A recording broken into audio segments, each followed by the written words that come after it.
A sociedade civil está organizada tentando melhorar o texto dessa lei, né? Esse texto está em discussão há mais de 5 anos, segundo a informação do governo, mas a sociedade civil ela só teve informação de que essa lei seria alterada há cerca de 2 anos, também numa audiência pública aqui na Assembleia.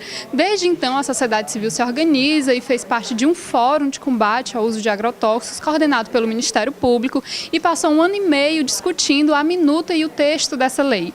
No âmbito desse fórum, muitas iniciativas importantes foram acolhidas e foram aprovadas pela sociedade civil. Esse fórum ele tem a participação de órgãos de governo, do setor econômico interessado na aprovação da lei, na venda de venenos e também da sociedade que se preocupa com a saúde e com a vida.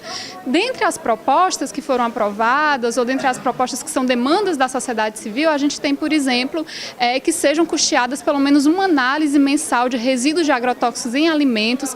A gente sabe que o Brasil é um país extremamente permissivo com o uso e com a contaminação de agrotóxicos. Das 50 substâncias que a gente mais usa no país, 22 já são proibidas na União Europeia. Os dados da Anvisa, que é a Agência de Vigilância Sanitária, eles mostram que cerca de 30% dos nossos alimentos eles têm agrotóxicos acima do permitido ou agrotóxicos não registrados no país. O estado do Ceará é um estado que dá isenção fiscal de 100%, agrotóxico não paga imposto, não paga o ICMS no estado do Ceará. Então a gente tem esse tipo de problemática e essa proposta de monitoramento dos resíduos de agrotóxicos custeado pela rede de comerciantes foi uma das propostas da sociedade civil.